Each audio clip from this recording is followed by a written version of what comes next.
mucho tiempo, cuando éramos una colonia de España, pues teníamos una especie de identidad por ser conquistados, ¿no? Cuando se le arrebató la tierra a los indios. Pues entonces, después de la independencia, esta identidad tenía que ser reforzada, porque, no, o sea, porque un nuevo tipo de gobierno requiere esto, pero después de analizar toda la situación, o sea, cómo es que todo el mundo es diferente culturalmente, o sea, como los costeños, los cachacos y todo eso, pues teníamos que reforzarlo de alguna manera, pero solo se podía políticamente, y ese es el tipo de gobierno que hay. Entonces, en, Esto implica cosas como un ejército propio para el país, una nueva moneda una de las cosas más importantes, un sistema como de comercio y de transporte a través del país, ¿no? Pues muchas de estas cosas se implementaron mucho más adelante. Y les quiero profundizar más en el hecho de las carreteras y las comunicaciones a través del país.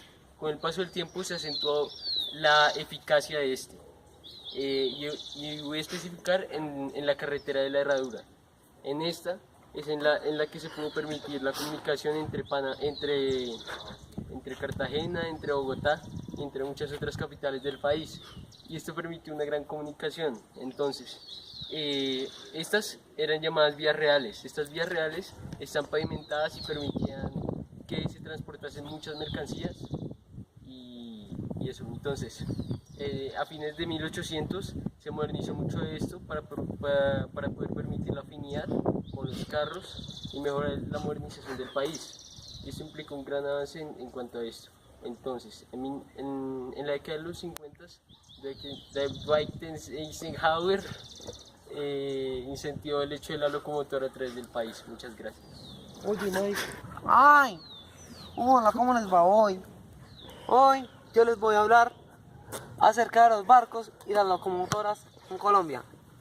Alrededor del siglo XVIII, los comerciantes y los empresarios le han hecho una propuesta al gobierno colombiano, la cual es implementarle como medio de transporte al país los ferrocarriles.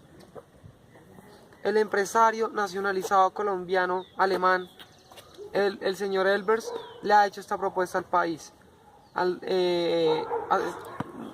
No hay una aproximación exacta, pero aproximadamente en 1850. Bueno, esta implementación fue usada en el río Magdalena para así poder llegar al departamento del Magdalena, también al departamento de Atlántico, entre otros puertos caribes, así para poder lograr la exportación. Sin embargo, el río Magdalena no ha sido el único protagonista de este implemento, también ha sido desde el río Trato hasta el río Amazonas cuando se optó por el libre comercio con Brasil. Y ya que pasaban los años, la sociedad fue criticando este implemento. Los que usaban eso como medio de transporte criticaban los largos trayectos y los altos costos para el combustible. Sin embargo, el gobierno contraargumentaba con lo siguiente, que producía mucho comercio y aumentaba el nivel económico del país. Por tal motivo, muchos del pueblo fueron reduciendo su uso del ferrocarril y más bien decidieron usar los automóviles y prefirieron usar los automóviles y los aviones. También se quiso aprovechar las carreteras, las excelentes carreteras que habían. Luego, cuando se empezó a ver esta decadencia la decadencia de este ferrocarril, se empezaron a implementar los conocidos ferrocarriles rentables, más bien conocidos como locomotoras. ¿Cuál fue la principal función de este? A que aumentara la velocidad y a que no fueran tan largos los trayectos. Hubieron conexiones entre, por ejemplo, Cali y Medellín, entre Medellín y Bogotá, y además los costos fueron reduciendo. se empezó a usar un tipo de sistema de comunicación entre las capitales para poder, por la misma razón, mejorar la comunicación. Pero sin embargo, también se fueron empeorando las carreteras. Ahora, ¿por qué? No por la geografía. Ahorita les diré por qué. No se vayan. La principal razón del empeoramiento de las carreteras fue a un desorden estúpido de los funcionarios, a que no se pudieron hacer de acuerdo con los contratos de las carreteras y a medida de que pasaba eso se fueron dañando. ¿Ya? Ya. Pues eso me hizo parar el video. Sí, porque se me olvidó eso. ¿Eso? Sí. No joda. Me toca evitar tu estado. Un país cuyo proceso de formación y consolidación no fue nada sencillo, por decirlo así. Fue un proceso largo y complejo. Algo que influyó mucho en la formación del país, como lo conocemos hoy, es la topografía y la geografía. ¿Por qué? Hablando de geografía me refiero a los accidentes geográficos, como las cordilleras o los ríos. Estos accidentes permitieron que por todo el territorio se formaran diferentes regiones y culturas, diferentes una con la otra. Ya más adelante, pues la economía empezó a tomar un papel más importante y en el caso específico del café, que como sabemos es muy importante para el país en términos económicos. En la mitad del siglo XX o antes, más o menos, el café salía de Manizales, allí estaban los grandes cultivos, y para llevarlo hasta la costa Caribe, donde sería distribuido al mundo entero, pues se necesitaba llevar por el río Magdalena, ya que era el medio más rápido para transportarlo. Sin embargo, en la ruta de Manizales a Honda, que era la necesaria para llegar pues al río y empezar el transporte, debido a la geografía no era posible, habían muchas montañas y muchos obstáculos. Por lo tanto, los ingenieros acudieron a un sistema llamado el cable. El cable aéreo o el teleférico del café, como se le conocía en la época, fue diseñado por la compañía The Ropeway Extension y este tenía 72 kilómetros de recorrido, contaba con 376 torres o estaciones, 800 vagonetas que llevaban más de 10 toneladas de café por hora, hasta Honda, donde sería transportado por el río hasta la costa Caribe. Por problemas económicos solo funcionó hasta 1961, pero abrió el camino para nuevas ideas sobre transporte, ya que fue como la inspiración para crear el cable o teleférico entre Ocaña y Gamarra, que permitía la salida e entrada de productos del norte de Santander para ser distribuidos también hacia la costa Caribe. Tenía 47 kilómetros de longitud más o menos, 204 torres o estaciones y funcionó mucho más que el anterior de 1929 a 1940. Venía algo mucho más importante, que era el transporte aéreo y la aviación en Colombia. A mediados del siglo pasado, el siglo XX, se hicieron varias demostraciones en un gran número de ciudades en el país de transporte por el globo. Estos se dieron básicamente en Popayán, Bogotá, Medellín y Barranquilla, las principales ciudades. Esto fue como una introducción a la aviación y demostró que, bueno, con el paso de los años iban a hacer nuevos inventos, iban a introducir nuevas compañías para, pues, darle inicio a este transporte aéreo. El inicio como tal de la aviación de carga y pasajeros en el país se dio en septiembre de 1919 con la primera compañía, que fue la Compañía Colombiana de Navegación Aérea. Esta funcionó 4 años, de 1919 a 1923, y contó con 4 aeronaves que hicieron pues varios vuelos a lo largo de las principales ciudades del país.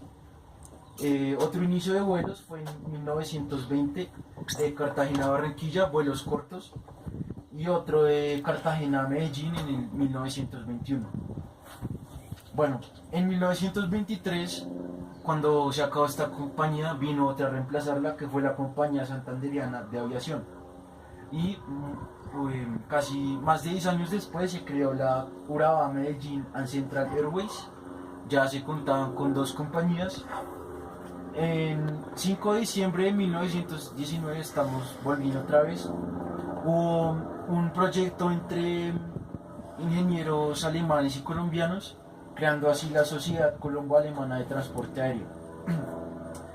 Esta fue como tal el medio de comunicación, hablando de navegación aérea, del centro del país, de Bogotá, al Caribe, que hacía estos recorridos más largos que las anteriores empresas mencionadas. Esto me refiero en septiembre de 1920, pues empezó un viaje relativamente corto entre Barranquilla y Puerto de Río. El 19 de octubre del mismo año se hizo uno entre Barranquilla y Girardot. Pues Girardot no haría como así, pero pues eran aviones pequeños, no como los aviones grandes que conocemos hoy en día. Y el 18 de noviembre se hizo finalmente el viaje más esperado, que era el viaje entre Barranquilla y Bogotá.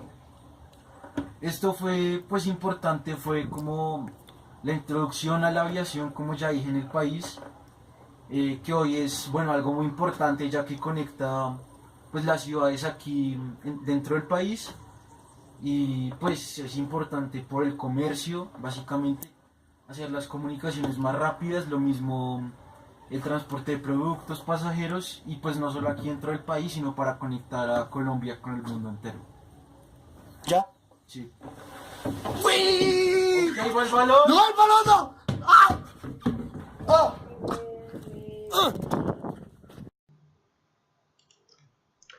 Ok, el correo y las comunicaciones. Bueno, entonces, desde su temprano surgimiento en el siglo XVI, pues la corona intentó arrendar y monopolizar el sistema de correo pues, en las colonias y en su propio territorio.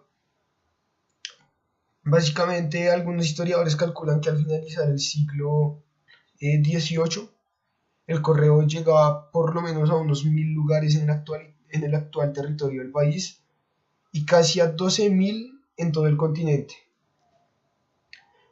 Impulsar más aún la eficiencia de los correos fue como una de las preocupaciones de la administración de Santander cuando Colombia ya se consideraba como una república independiente.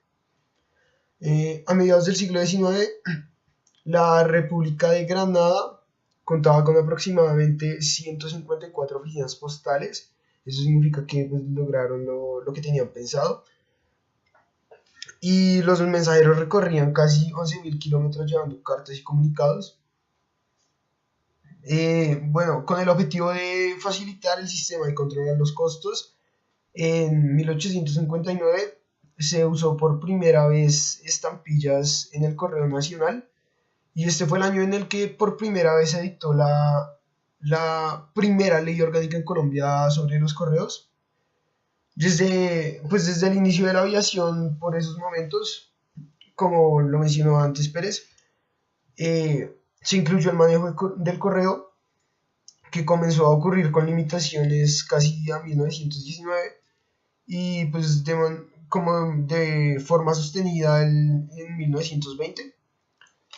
Pues de esta manera el sistema de correo conectaba a la gente tanto emocional como financieramente, y pues alimentaba la idea de que todos los colombianos hacían parte del mismo territorio, ¿no? Bueno, igual casi a finales del siglo XIX, mitad del siglo XIX, la primera línea de telégrafo de hilos entró en funcionamiento en Panamá. Y pues desde ahí se comenzó a monopolizar igualmente mucho esta idea del telégrafo, hasta que la construcción de la primera línea que comunicó la capital con el territorio que conocemos como Mosquera surgió, y en abril de 1866 esta línea de telégrafo ya llegaba a Ambalema, que pues gracias a pues gracias a esto el manejo de la comercialización del tabaco se pudo realizar sin mayores obstáculos. Igual en este momento Antioquia también comenzaba la construcción pues, de su primera línea de telégrafo desde Medellín hasta Manizales. Pues todos estos adelantos y la importancia que se le da al nuevo sistema dieron lugar a la creación de la Dirección de Correos y Telégrafos, lo que pues supuso al mismo tiempo crear algunos cargos públicos, como por ejemplo la creación de la Escuela de Telegrafía, que pues ya se utilizaba en Estados Unidos. Pues de la misma manera, en 1873 ya estaba en funcionamiento 950 kilómetros de líneas, y 2 años más tarde, en 1875, funcionaban aproximadamente 2045 kilómetros en total. En 1878 pues se hizo la primera llamada telefónica desde la capital colombiana, y pues desde ahí adelante ocurrió el surgimiento de muchas innovaciones en el siglo XX-XIX, como puede ser la telegrafía inalámbrica, el teléfono, la radio, la televisión un poco más tarde, pues los sistemas satelitales y virtuales que pues en los últimos siglos se han utilizado para las comunicaciones pues nacional e internacionalmente.